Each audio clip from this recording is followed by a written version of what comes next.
The city of Lagos never truly rested. Car horns blared. Vendors cried out their offers, and the smoky scent of roasted corn drifted through the thick evening air. Inside a glossy black Range Rover sat Oba Adekunle, billionaire, tycoon, and man of power. As the signal turned red, he leaned back, pressing his fingers against his temples. That's when he saw her. Across the road, beneath the dim glow of a broken street lamp, a woman crouched on the bare concrete. Her wrapper hung in tatters, her hair uncombed, her eyes hollow with hunger. In her arms she clutched a frail child, murmuring desperate pleas to strangers who passed without stopping. Oba's eyes widened, his breath stilled. For a moment, time itself seemed to hold its breath. Because that woman was Amina Isef, his first love, the bride once promised to him. The one who had vanished from his life a decade earlier. Now, she sat as nothing more than a beggar in the streets of Lagos. "Sir, shall we move?" the driver asked softly. But Oba couldn't answer. The world blurred, the cars, the noise, even the air itself. All he could see was Amina. Once she shone like the morning sun, now she flickered like a dying flame. Once she was his heartbeat, now she was a stranger in rags. His lips quivered as he whispered, trembling, "Amina." That night, sleep escaped him. From his penthouse high above the Atlantic, he looked out at the glittering lights of Victoria Island, yet felt engulfed in darkness. Amina. The name echoed in his mind like a drumbeat that wouldn't stop. Memories from Kaduna surged, where they had grown up side by side. She had been fierce, unafraid, bold enough to speak her mind even before elders. She dreamed of becoming a lawyer for the poor, a fighter for justice. He dreamed of empires, of wealth and power. They had promised each other forever.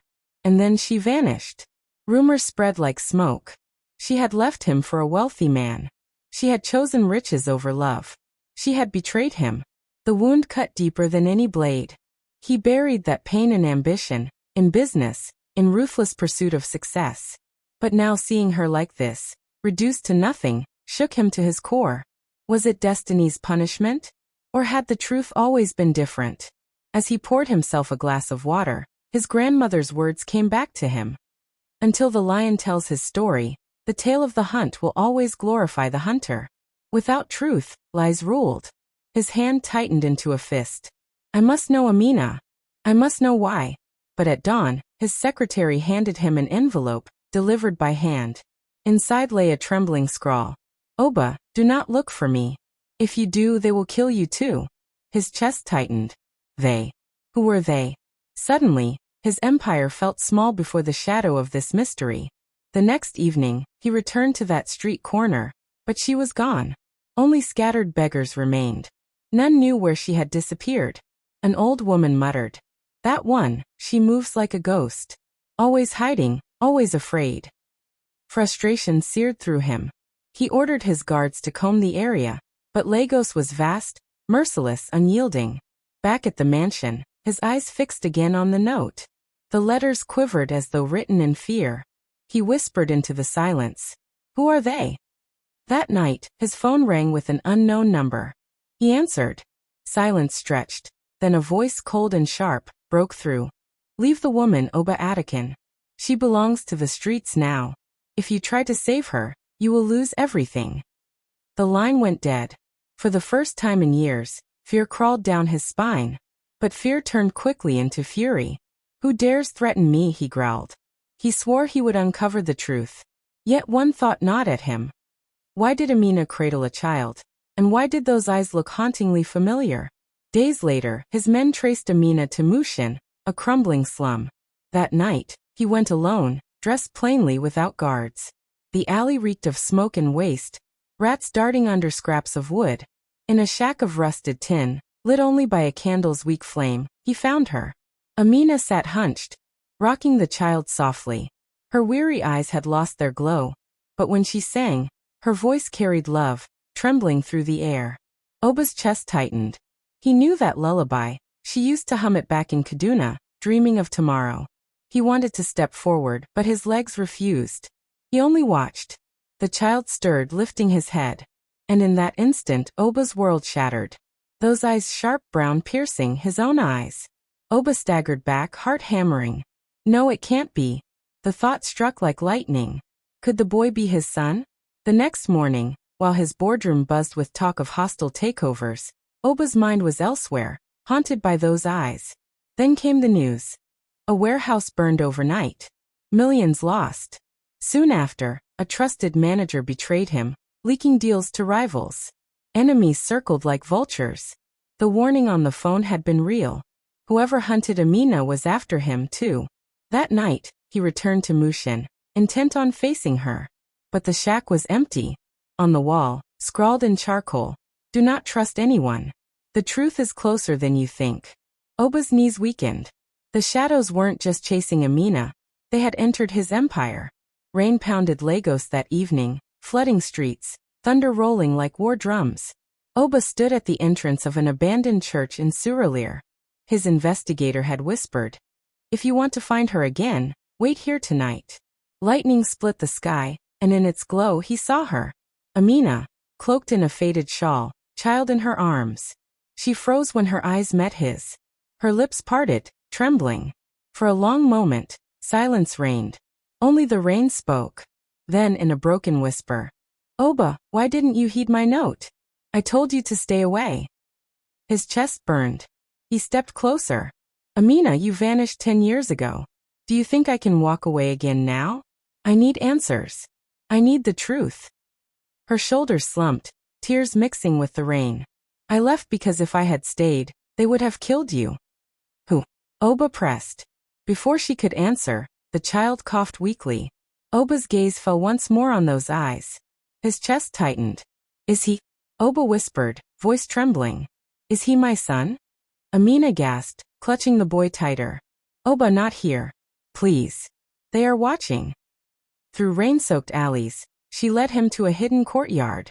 In a tiny room, lit by a flickering kerosene lamp, she laid the boy on a mat. His chest rose and fell in shallow breaths.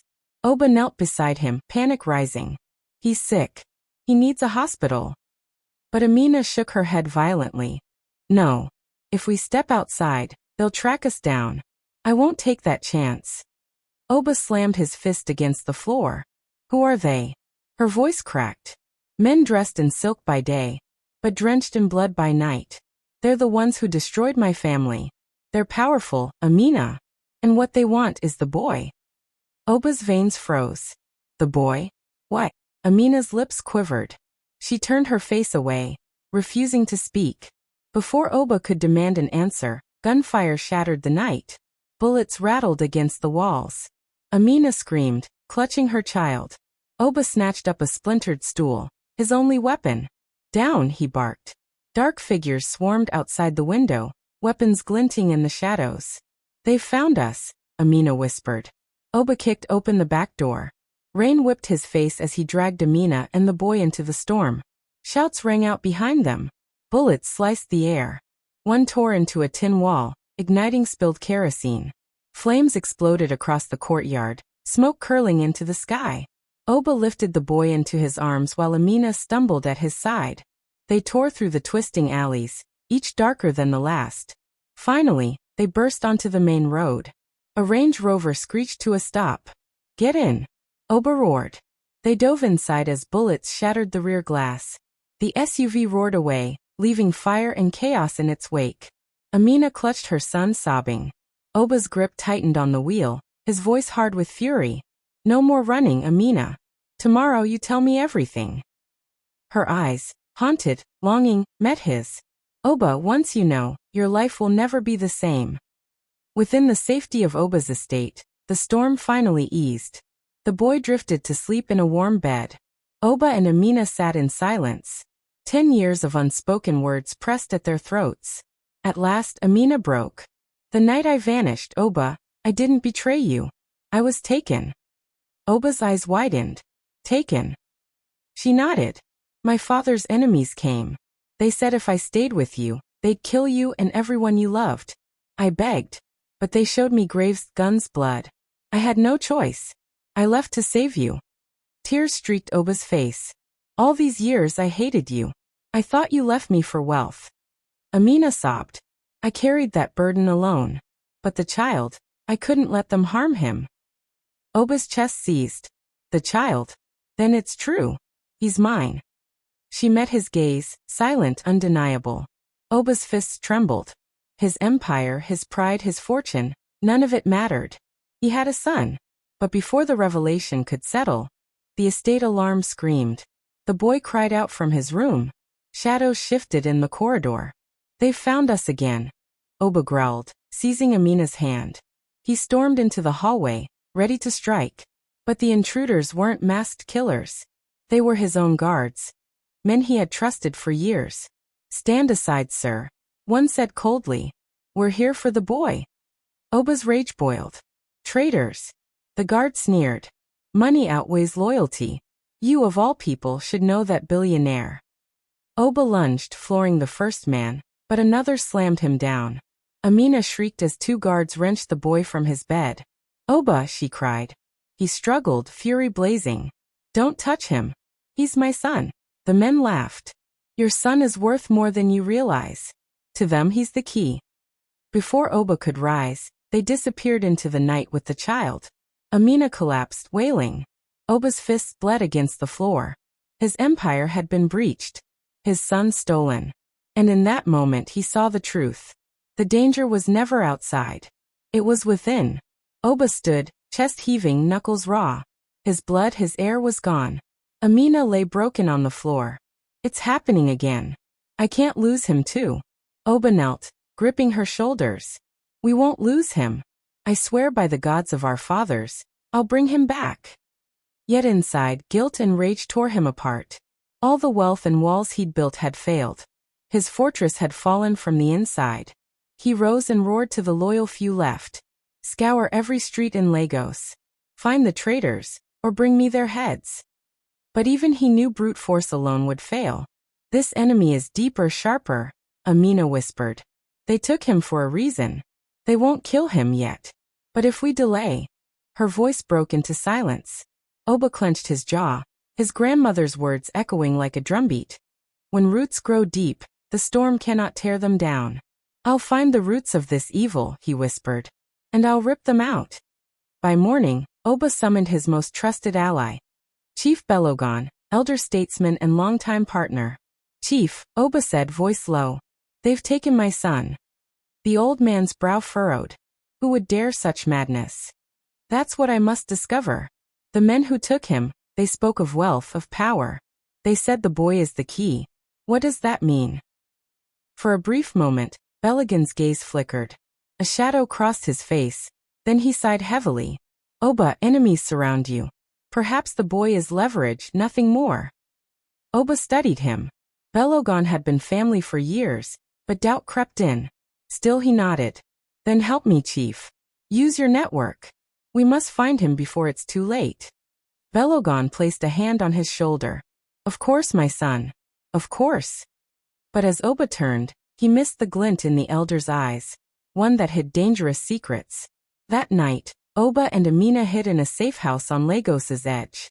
Amina's face was pale, her hands trembling. Oba, there's something I must tell you.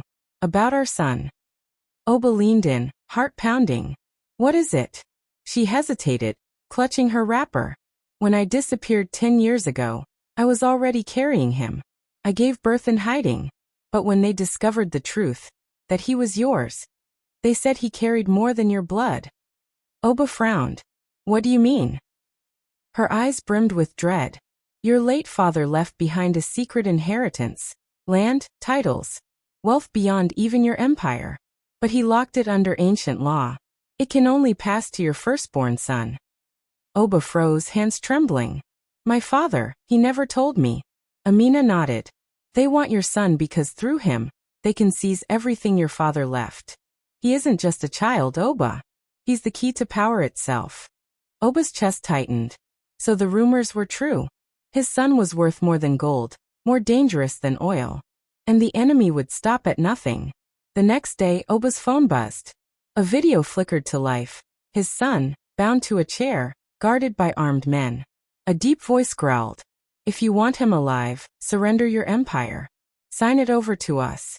You have 72 hours. The screen went black. Amina collapsed against him, sobbing. They'll kill him. Oba's jaw hardened, fury burning through his fear. No. They think I'll bend. They think I'll kneel. But I will not. That night he gathered his loyal men. Maps spread across the table. Guns glistened under dim light. Phones buzzed with coded chatter. Oba's voice thundered. We're going to war. Even as he prepared, a single thought haunted him. Who is pulling the strings? Who dares defy me this way? The truth lurked nearer than he imagined. 2 nights later, Oba arranged a covert meeting with one of the captured traitorous guards. The man shook violently as Oba's fist slammed hard against the table. Speak. Who gave the command? Oba thundered. The guard spat blood before whispering hoarsely. It was Chief Belogon.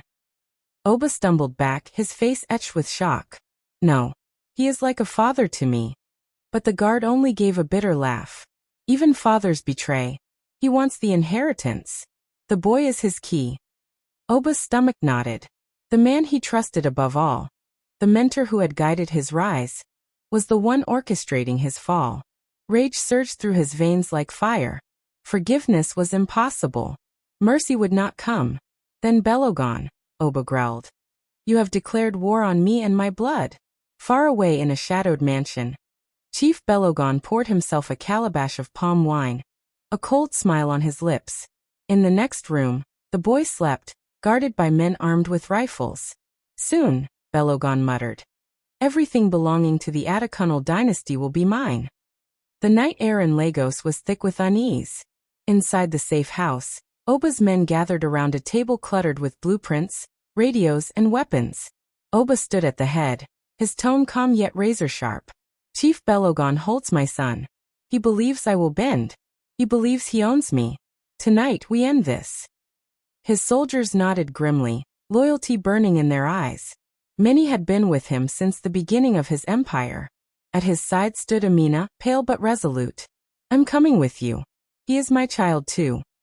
Oba wanted to object, but the fire in her eyes stopped him. The same fire she carried in Kaduna when she fought for justice. He nodded once. Then we fight together. A proverb from his grandmother echoed in his heart. When spiders unite, they can tie up a lion. Unity could topple even the strongest foe. And so preparations began. Belogon's mansion loomed at the edge of town. A fortress of stone walls, iron gates, and rifle-wielding guards. Under the cloak of night, Oba and his team drew near. Rain soaked their clothes. Thunder drowned their footsteps.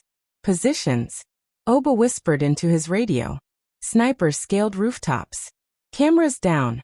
Another voice crackled back. Amina crouched beside him, clutching the pistol he had pressed into her trembling hand. Her eyes shimmered. Oba, if something happens to me, promise you'll save him. He gripped her hand firmly. We walk out together. All 3 of us. Then like panthers they struck. The first gunshots tore through the night. Guards shouted in panic as Oba's men stormed the gates. Oba fought like a tempest, felling one enemy after another, his fury fueling every blow. Amina stayed close, heart racing, firing when cornered. Inside, the mansion erupted into chaos. Chandeliers shattered, walls splintered, smoke choked the air. Oba kicked open doors, his voice echoing. Where is my son? At last, a terrified maid pointed upstairs. The old man keeps him in the golden room. Oba's chest tightened as he sprinted toward the staircase, Amina right behind him. But at the top, Belogon appeared.